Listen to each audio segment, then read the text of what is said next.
الحمد لله نحمده ونستعينه ونستغفره ونؤمن به ونتوكل عليه ونعوذ بالله من شرور أنفسنا ومن سيئات أعمالنا من يهده الله فلا مضل له ومن يضلله فلا هادي له ونشهد أن لا إله إلا الله وحده لا شريك له ونشهد أن سيدنا ومولانا محمدا عبده ورسوله أما بعد فأعوذ بالله من الشيطان الرجيم بسم الله الرحمن الرحيم ولو كنت فظا غليظ القلب لانفضوا من حولك وقال النبي صلى الله عليه وسلم إن من أحبكم إلي وأقربكم مني مجلسا إلى يوم القيامة أحاسنكم أخلاقا صدق الله مولانا العلي العظيم وصدق رسوله النبي الكريم ونحن على ذلك لمن الشاهدين والشاكرين والحمد لله رب العالمين. جناب صدر گرامی قدر علماء کرام بزرگوں اور دینی بھائیوں، آپ کے اس ٹھکانے کا یہ سالانہ اجلاس عام ہے جس کی یہ پہلی نشست ہے، لیکن افسوس کی بات یہ ہے کہ مدرسے والوں نے بہت شاندار انتظام کیا ہوا ہے اور بڑی محنتیں کی ہیں، لیکن گاؤں کے لوگ اب تک اجلاس میں تشریف نہیں لا سکے۔ ہونا یہ چاہیے تھا کہ علماء کرام کی تشریف آوری اور ان کی آمد سے پہلے آپ لوگ پنڈالگاہ کو زینت بخش چکے ہوتے۔ اللہ تعالیٰ ہمیں ان دینی اداروں اور دین کی محفلوں کی صحیح قدر کرنے کی توفیق پر عمل فرمائے۔ جناب قاری محمد ناظم صاحب کی محبت اور حضرت اقدس قاری محمد مرسلین صاحب کا حکم، جس کی بنا پر میری حاضری اور ان کے حکم کی تعمیل، اللہ تعالیٰ ان حضرات کو اور مدرسے کے کارکنان، ذمہ داران، معاونین، مخلصین، اللہ رب العزت ان سب کی خدمات اور محنت کو قبول فرمائے اور اللہ تعالیٰ اپنی شایان شان ان سب کو اجر عظیم عطا فرمائے۔ اللہ رب العزت والجلال نے آپ لوگوں کو یہ ادارہ اور دین کے مخلص خادم نصیب فرمائے ہیں، یہ اللہ تعالیٰ کا بڑا احسان ہے۔ جو بڑی جفا کشی، تندگی، محنت، جد و جہد، لگن اور ترو کے ساتھ آپ کے بچوں کو، قوم کے نونہالوں کو دین کی تعلیم دینے میں مصروف کار ہے، یہ اللہ تعالیٰ کا بڑا احسان ہے کہ اللہ تعالیٰ نے مدارس کا یہ نورانی، بافیض، معتبر، لازمی اور ضروری سلسلہ نصیب فرمایا۔ جن علاقوں میں مدارس کا یہ نظام اس قدر عمدگی کے ساتھ نہیں اور جو علاقے دور دور تک مدرسوں سے خالی ہیں اور جہاں لوگوں کو علماء کرام میسر نہیں ہیں، ان لوگوں کے دین کی حالت، دینی بیداری اور ان کا دینی ماحول کس قدر گرا ہوا اور پیچھے جا چکا ہے، یہ ہم اور آپ لوگ بہتر جانتے ہیں۔ تجربہ یہ بتاتا ہے کہ جہاں مدارس ہیں الحمدللہ، علماء ہیں، مساجد ہیں، مراکز ہیں، صلحاء ہیں، دین کے خدام، دین کے شہدائی اور داعی موجود ہیں، وہاں دینداری الحمدللہ کافی حد تک موجود اور قائم ہے۔ آج جو ہم لوگ مسجدوں میں آ کر نماز ادا کر لیتے ہیں، قرآن پڑھ لیتے ہیں، اپنے ماں باپ کے لیے ایصال ثواب کر دیتے ہیں، اور ہم کبھی کبھی اللہ کے نام کی تسبیحات اور ذکر و اذکار پڑھ دیتے ہیں، ہمیں اس بات کا علم ہے کہ والدین کے کیا حقوق ہیں، بچوں کے کیا حقوق ہیں، بڑوں کی کیا ذمہ داری ہے، چھوٹوں کی کارکردگی کیا ہونی چاہیے، زندگی کیسے گزارنی چاہیے اور گزار کیسے رہے ہیں، شب و روز کیسے ہونے چاہیے، ہماری گفتار اور ہمارا کردار کیسا ہو، ہمارے میل جول اور تعلقات کیسے ہو، لین دین کیسے ہو، ان ساری چیزوں کا اگر ہمیں علم ہے اور ہم ان سب باتوں کو جانتے ہیں تو یہ علماء کرام اور مدارس کی مرہون منت اور مدارس کا احسان ہے۔ ورنہ جہاں مدارس کا یہ مضبوط، منظم اور مربوط نظام نہیں ہے، وہاں کی دینی حالت بڑی قسم پرسی کا شکار ہے۔ آپ دور نہ جائیے، راجستھان اور ہریانے کے ان علاقوں میں اور مقامات پر جا کر دیکھیے جہاں لڑائی کے زمانے میں لوگ قریبی ملک چلے گئے اور وہاں مسلمانوں کی بہت کم تعداد رہ گئی، ان کی مسجدوں کو ویرانوں میں، جانور گاہوں میں، مکانوں میں تبدیل کر دیا گیا، مدرسوں کو کھنڈرات میں بدل دیا گیا، اور آج وہاں بہت سی بستیاں ایسی ہیں جہاں نہ کوئی نماز پڑھانے والا ہے، نہ کوئی قرآن کی تعلیم دینے والا ہے، نہ یہ بتانے والا ہے کہ لباس اسلامی کیسا ہو، وہاں نہ کوئی اس بات کو سمجھانے والا ہے کہ چہرے کے اوپر داڑھی ہو جو میرے حبیب اور سرکار کی سنت ہے۔ ایک مسلمان کے ظاہر و باطن، اس کے کردار و کردار اور اس کی چلت پھرت سے یہ نظر آئے کہ اسلام کیا ہے، اسلام کی تعلیمات کیا ہے، اسلام کا پیغام کیا ہے۔ وہ لوگ علماء کے نہ ہونے کی وجہ سے، مدارس کے نہ ہونے کی وجہ سے، صلحاء اتقیاء کے نہ ہونے کی وجہ سے، وہ لوگ ان ساری چیزوں سے کوسوں دور ہیں، اور اس کی وجہ یہ ہے کہ وہاں مدارس کا مضبوط سلسلہ اور نظام نہیں ہے۔ اس لیے لوگوں قدر کرو ان مدارس کی، دین کے خدام، دین کے کارکنان، علماء، صلحاء، عارفین، ان لوگوں کی قدر کرو، ان کی آواز پر لبیک کہتے رہو، ان کے ساتھ کاندھے سے کاندھا ملا کر شانہ بشانہ چلتے رہو۔ اگر ہم علماء کرام سے مربوط ہو کر، ان سے جڑ کر، ان سے تعلقات رکھتے ہوئے زندگی گزاریں گے تو پھر زندگی قرآن کی روشنی میں گزرے گی، زندگی احادیث کی روشنی میں گزرے گی، زندگی کامیابی کے ساتھ گزرے گی، زندگی فلاح کے ساتھ گزرے گی، اور دنیا اور آخرت دونوں مقامات پر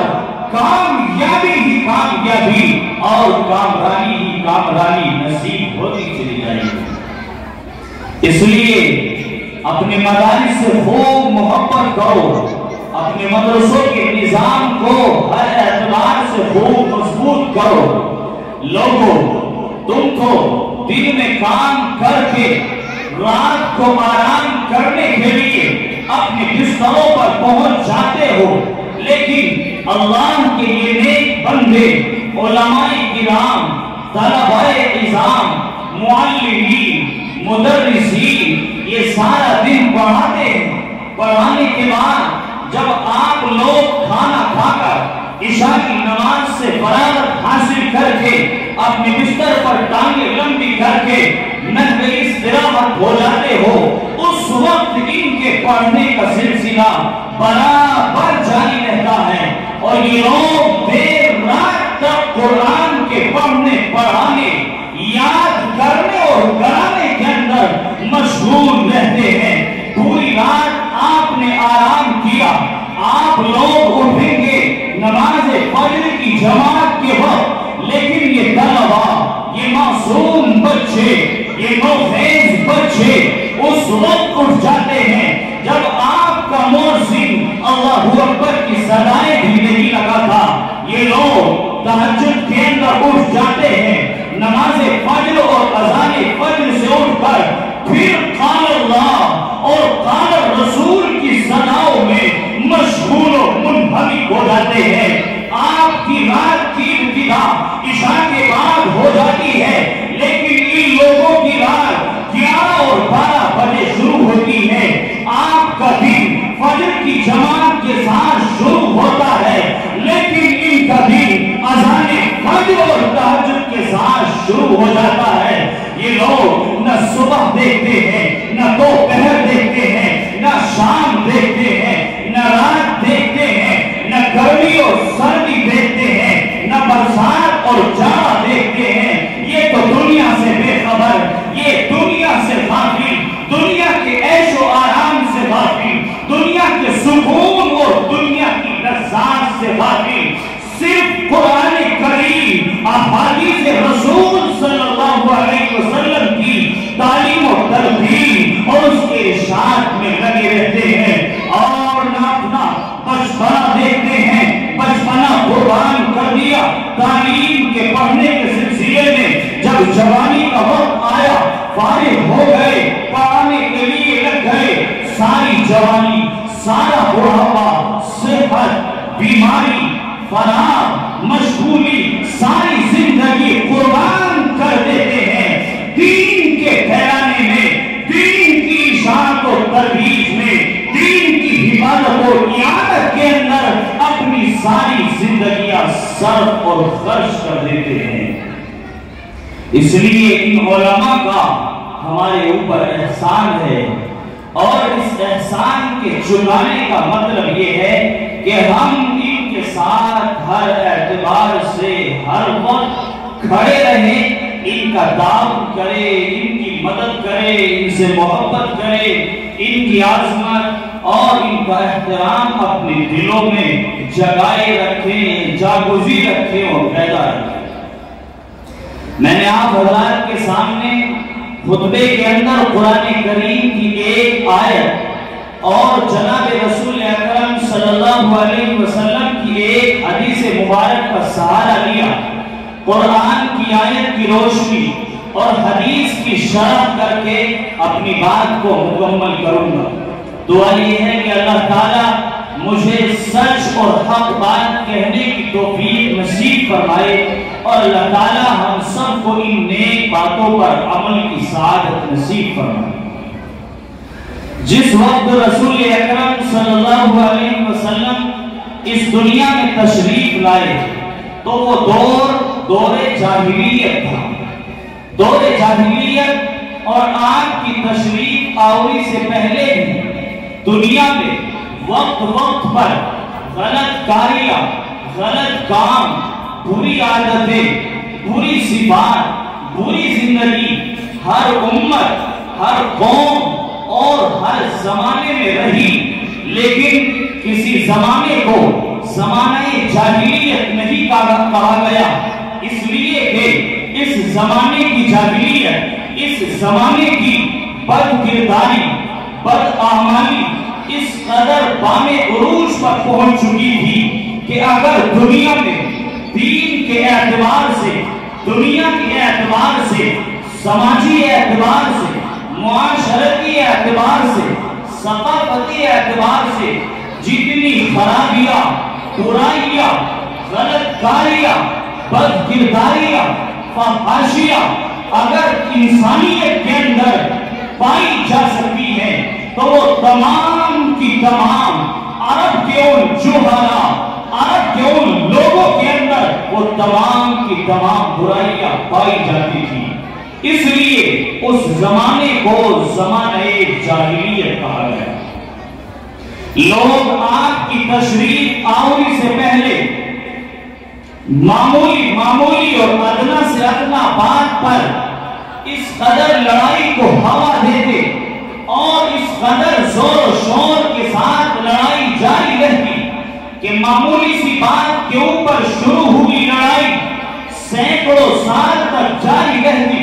بلکہ تاریخ کے اندر لکھا ہے کہ اگر کسی کے کھیت کے اندر کسی کی مرغی داخل ہو گئی، کسی کا کوئی جانور داخل ہو گیا تو پھر ان دونوں کے اندر لڑائی ہونی طے تھی. اور وہ لڑائی اس قدر بڑھتی کہ مرنے والا بوڑھا باپ اپنی موت کے وقت اپنے خاندان والوں کو، اپنی اولاد کو، اپنے بیٹوں کو یہ وصیت کر جاتا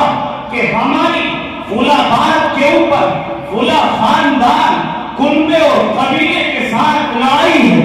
ہم نے ساری زندگی اس لڑائی کو انجام دیا اور اپنے خاندان کی ناک نیچی نہیں ہونے دی، خاندان کی ناک نہیں کٹنے دی. اب تمہارا فریضہ یہ ہے کہ تم اس لڑائی کو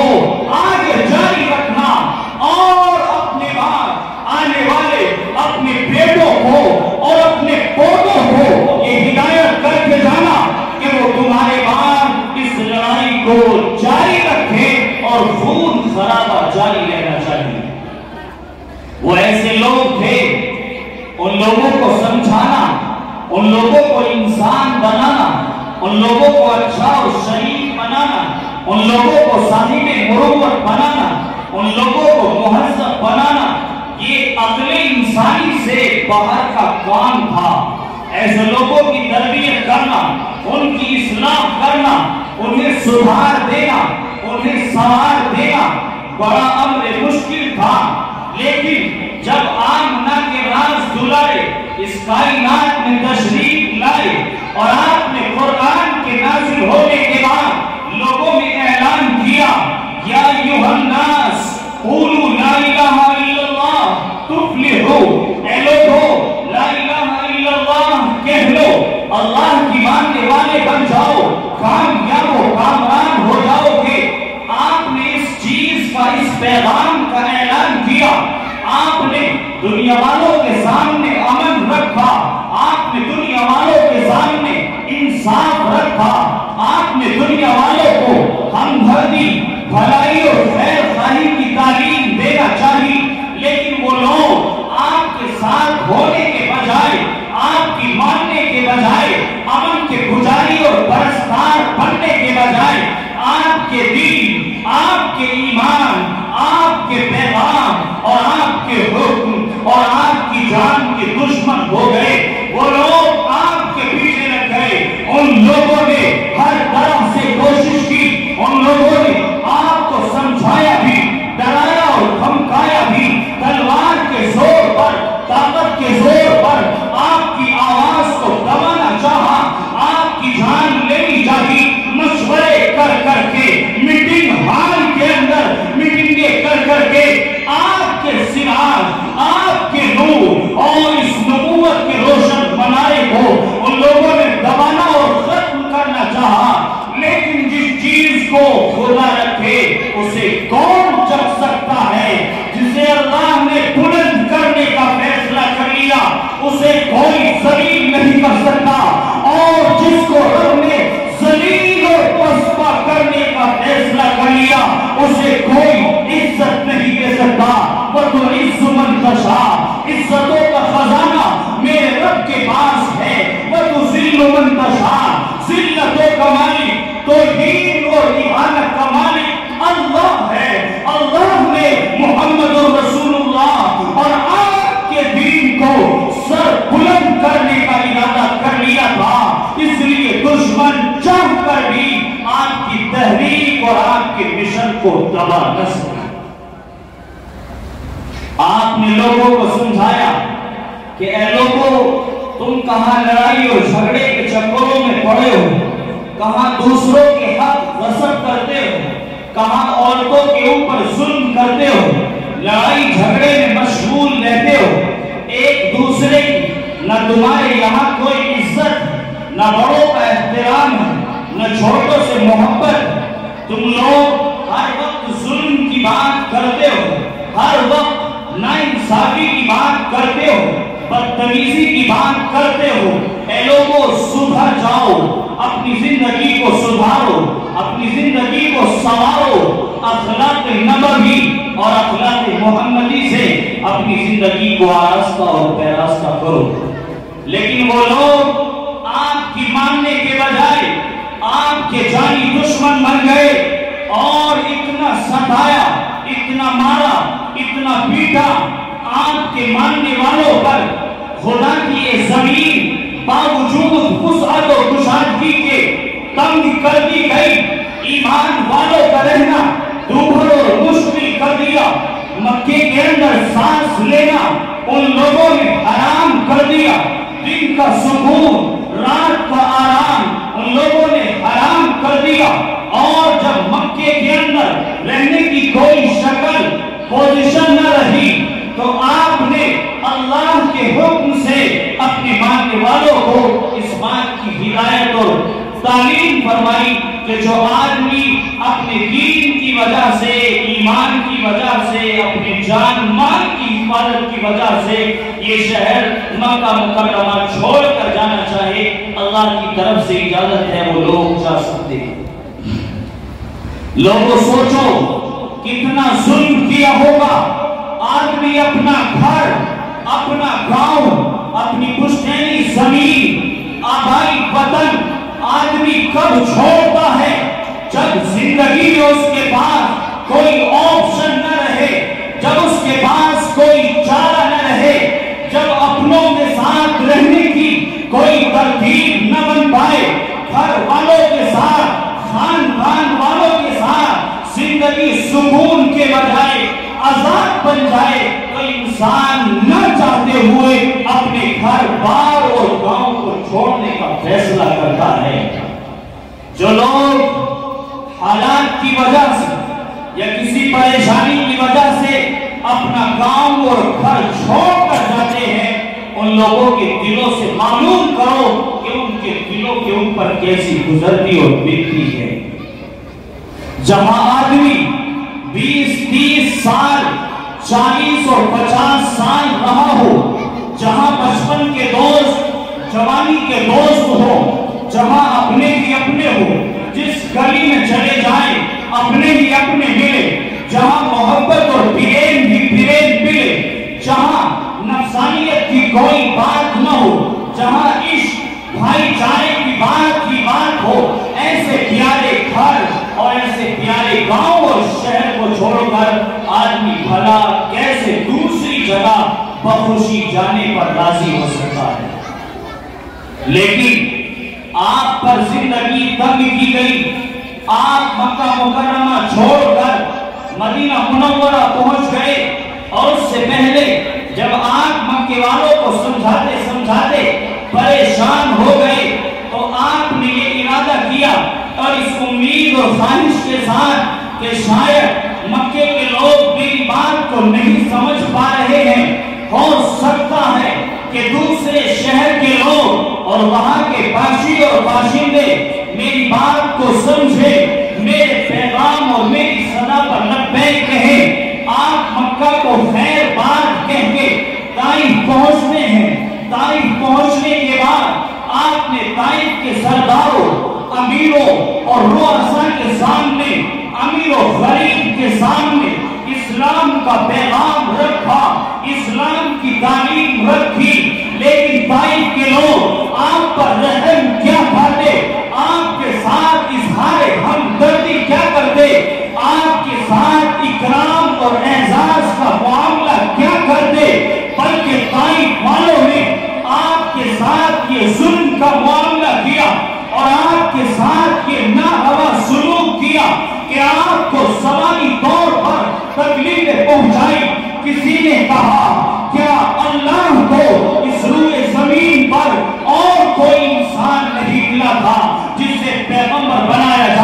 کسی نے کہا تم نبوت کے حقدار نہیں تھے، تم نبوت اور رسالت کے لائق نہیں تھے، آپ کو کس نے نبی بنا دیا؟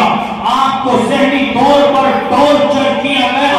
آپ کو زبانی طور پر ٹارچر کیا گیا، اور آپ کے ساتھ طائف کے بڑے لوگوں نے، طائف کے رؤساء نے آپ کے ساتھ، آپ کے پیچھے چند اوباشوں کو، چند مکاروں کو، عیاروں کو، چند ظالم نوجوانوں کو آپ کے پیچھے لگا دیا،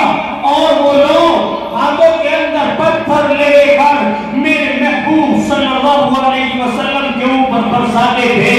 آپ کے جسم اطہر سے خون نکلا، خون نکل کر کے بہہ گیا، آپ کی جوتیاں خون سے تر ہو گئی، لیکن ان لوگوں کو آپ کے اوپر کوئی رحم نہ آیا۔ وہ پیغمبر اور وہ انسان جو ساری دنیا کے لیے رحمت بنا کر بھیجا گیا تھا، جس کے بارے میں اللہ نے اعلان کیا تھا وَمَا أَرْسَلْنَاكَ إِلَّا رَحْمَةً لِّلْعَالَمِينَ، کہ اے پیغمبر آپ ساری دنیا، انسان و جنات، سارے عالموں کے لیے رحمت ہی رحمت ہے۔ آپ کے پیام میں نشاط ہی نشاط ہے، خیر ہی خیر اور بھلائی ہی بھلائی ہے۔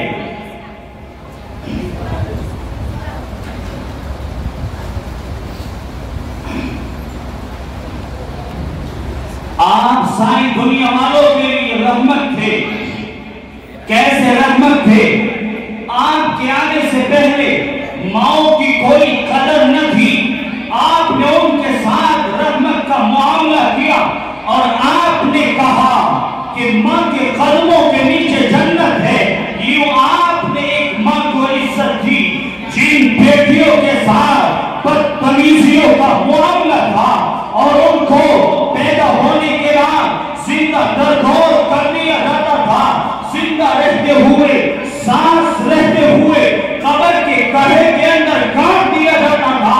آپ نے ان بیٹیوں کے بارے میں فرمایا کہ جو آدمی 3 بیٹیوں کی یا 2 بیٹیوں کی یا 1 بیٹی کی پرورش و تربیت اس کا صحیح حق ادا کرتے ہوئے کرے گا، کل قیامت کے دن اور میں اس طرح سے قریب ہوں گے۔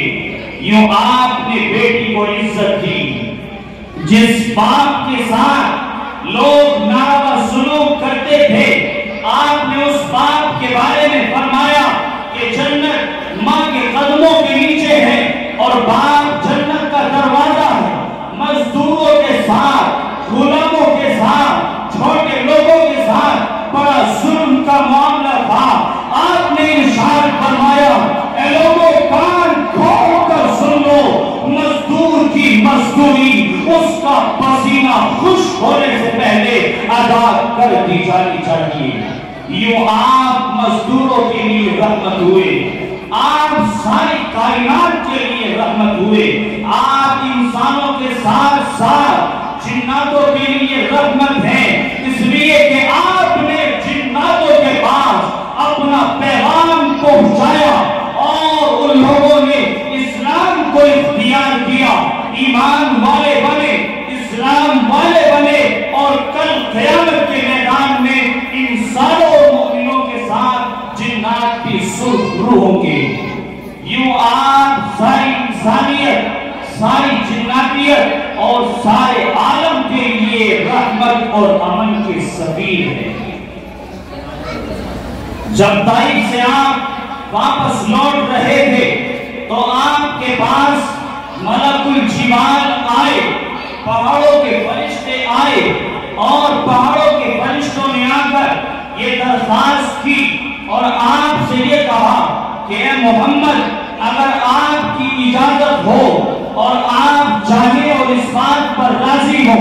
کہ طائف کے دونوں طرف اور طائف کے ارد گرد جو پہاڑ ہیں ان پہاڑوں کو ملا دیا جائے اور طائف کے سارے لوگوں کو چورا چورا بنا دیا جائے، ریزہ ریزہ کر دیا جائے، اگر میں اور آپ ہوتے تو طائف والوں نے جتنا ظلم کیا تھا تو کہہ دیتے کہ طائف والوں کے ساتھ یہ معاملہ کر دیا جائے، مگر قربان جائیے، رسالت معاف،